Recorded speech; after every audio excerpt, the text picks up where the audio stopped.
Amen. Shalom semua. Shalom. Satu kesaksian yang indah, satu pengharapan di dalam Tuhan ya. Inilah ketong orang Kristen. Kita orang Kristen tidak bebas dari masalah, tetapi justru Tuhan izinkan punya masalah supaya iman kita bertumbuh, lalu keyakinan kita bertumbuh, pengharapan kita bertumbuh. Mari kakak dan Sinsa, saudaraku yang diberkati Tuhan, ibu bapak sekalian yang diberkati Tuhan, saya mau kasih tema di sore yang diberkati Tuhan ini adalah, kebetulan tadi Kak Seri sudah bersaksi bagaimana kerinduan untuk seorang anak bisa sekolah. Dan hari ini saya mau beri tema adalah kekuatan berseru. Ada kekuatan di dalam seruan kita, di dalam doa-doa kita. Karena itu tema kita apa? Kekuatan untuk berseru atau kekuatan berseru. Kita buka Kejadian pasal 4 ayat yang ke-26. Ada satu Alkitab mengatakan ada seorang yang bernama Enos. Jadi pertama kali orang berdoa itu di zaman Enos.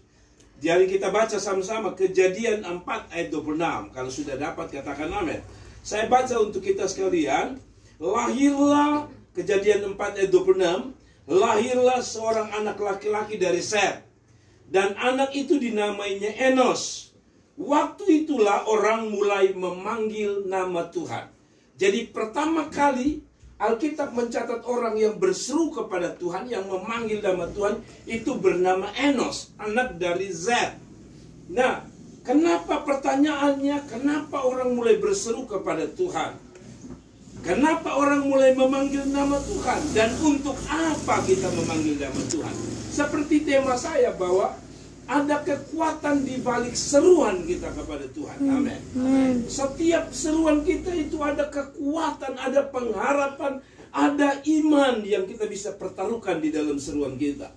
Nah, sekali lagi Enos, kata Alkitab, saya baca ulang lagi, lahir seorang anak laki-laki bagi Set dan juga Set juga, dan anak itu dinamainya Enos. Waktu itulah orang apa?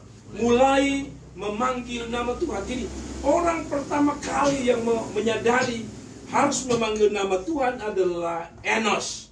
Enos ini orang yang paling pertama berseru kepada Tuhan. Masalahnya untuk apa kita berseru? Ada kekuatan apa di situ? Ada pengharapan apa di dalam setiap seruan kita? Satu, di dalam kita berseru itu ada kekuatan untuk kita diselamatkan. Katakan amin. Saudara-saudara, jadi kekuatan berseru itu pertama supaya kita diselamatkan. Coba kita buka dalam Yoel pasal yang kedua ayat 32. Yoel 2 ayat 32. Dan barang siapa berseru kepada nama Tuhan akan diselamatkan. Sebab di Gunung Sion dan di Yerusalem akan ada apa? Keselamatan seperti yang telah difirmankan Tuhan. Dan setiap orang yang dipanggil Tuhan akan termasuk orang-orang yang terlepas. Satu lagi, Roma 10 ayat 13. Sebab barang siapa yang berseru kepada nama Tuhan akan diselamatkan. Lalu satu lagi untuk kita. Satu lagi, Kisah Para Rasul 2 ayat 21 sama bunyinya. Dan barang siapa berseru kepada nama Tuhan akan diselamatkan. Keselamatan itu saya bicara tentang dua.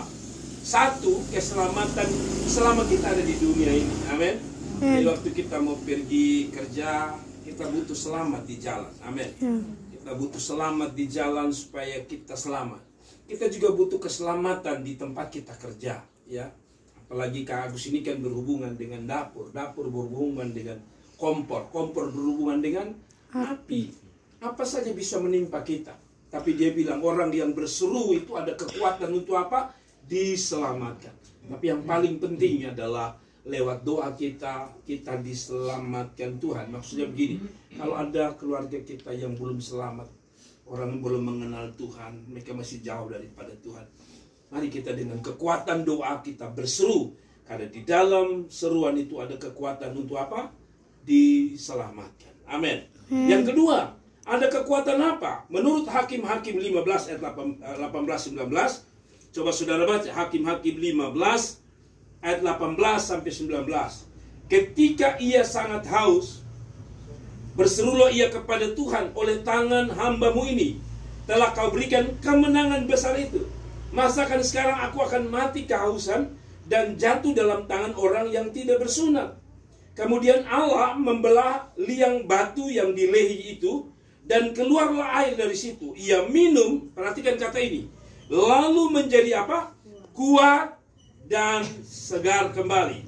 Sebab itu dinamai mata air itu adalah mata air apa?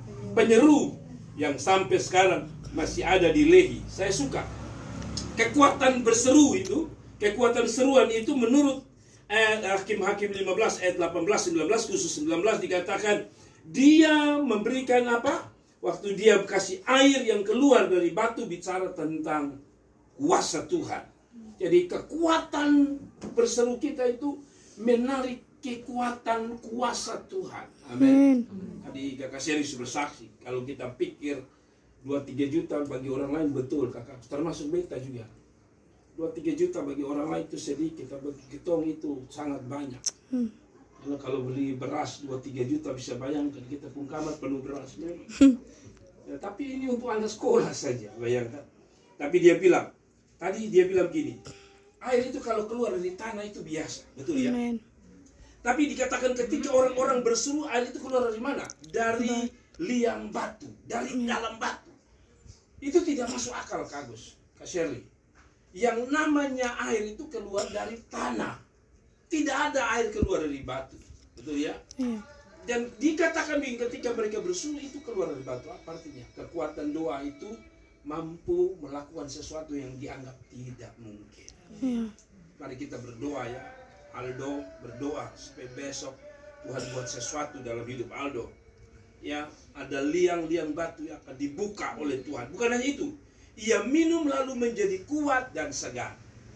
Ya, tadi saya bilang, kita ini tidak sekedar kuat hanya karena makan. Selalu saya bilang, ada orang makan, tapi dia bisa lemah. Ya toh? Ada orang kenyang, tapi kenapa dia bisa bunuh diri? Tadi saya bilang, ada orang kuat secara fisik, tapi mentalnya belum tentu dia kuat.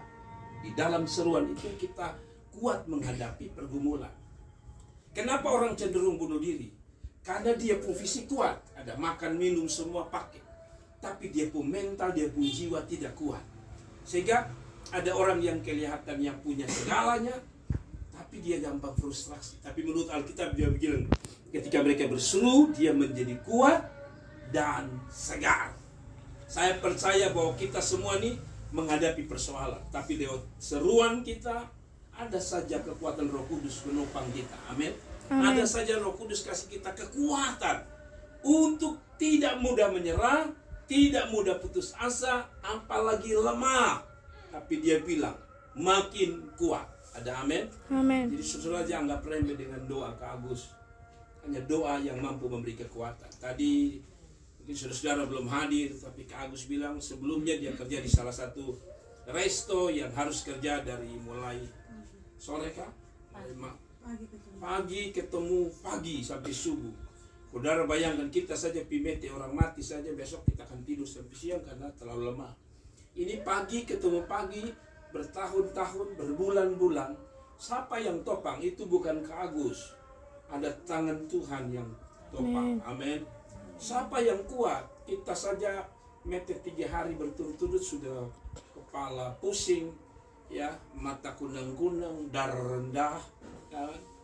Tapi kalau kita masih ada, semua karena Tuhan. Karena itu jangan pernah berhenti berdoa. Katakan amin. Amin. Saudara yang terakhir, ada kekuatan berseru di dalam Mazmur 99 ayat 6 sebagai ayat terakhir. Mazmur 99 ayat 6. Ada kekuatan apa? Kekuatan berseru itu ada di sini. Mazmur 99 ayat 6. Musa dan Harun, ini hamba-hamba Tuhan besarnya orang Israel.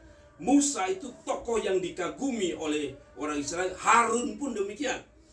Sudah dikatakan gini, Musa dan Harun di antara imam-imamnya dan semua di antara orang-orang yang apa? Menyerukan namanya. Mereka berseru kepada Tuhan dan Ia menjawab mereka. Saudara, kekuatan berseru karena di dalamnya ada jawaban dari Tuhan. Amin. Kemarin Kak Seri bilang ada kairosnya Tuhan. Dalam menyambut kairos Tuhan yang membingungkan itu, ada yang harus kita lakukan. Kalau kemarin bilang taat firman, percaya firman, berserat, jangan menyerah.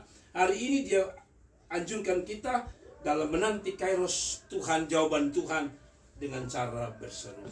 Malam-malam Kak Agus, sebelum tidur, ajak istri anak, pegang tangan di opa, semua keluarga, oma semua, coba berseru. Di mana Alkitab bilang, di mana 2-3 orang kumpul, Tuhan hadir.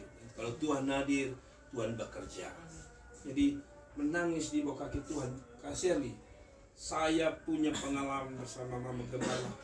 Kami kadang-kadang hanya bisa menyatukan air mata. Orang lain tidak tahu. Kelihatan kita senyum, tapi kadang-kadang ada waktu di mana kami juga harus duduk menangis. Ya, anak-anak uang, ya. Ya, saya tidak menganggap remeh karena kita punya penghasilan beda-beda.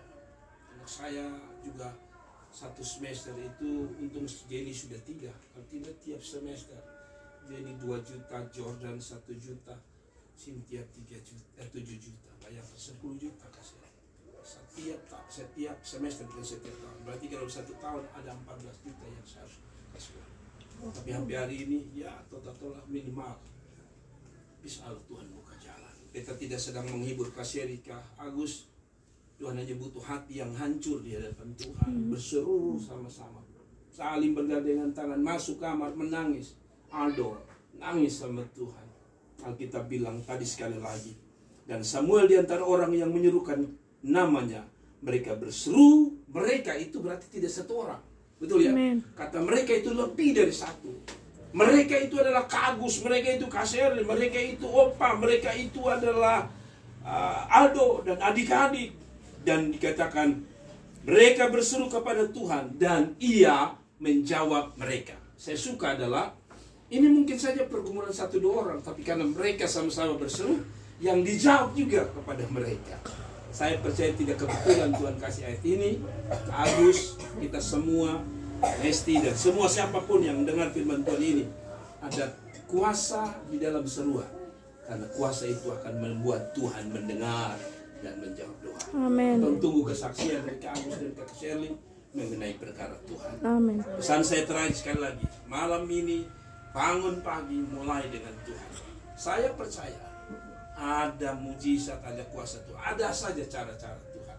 Tuhan memberkati. God bless you. Mari kita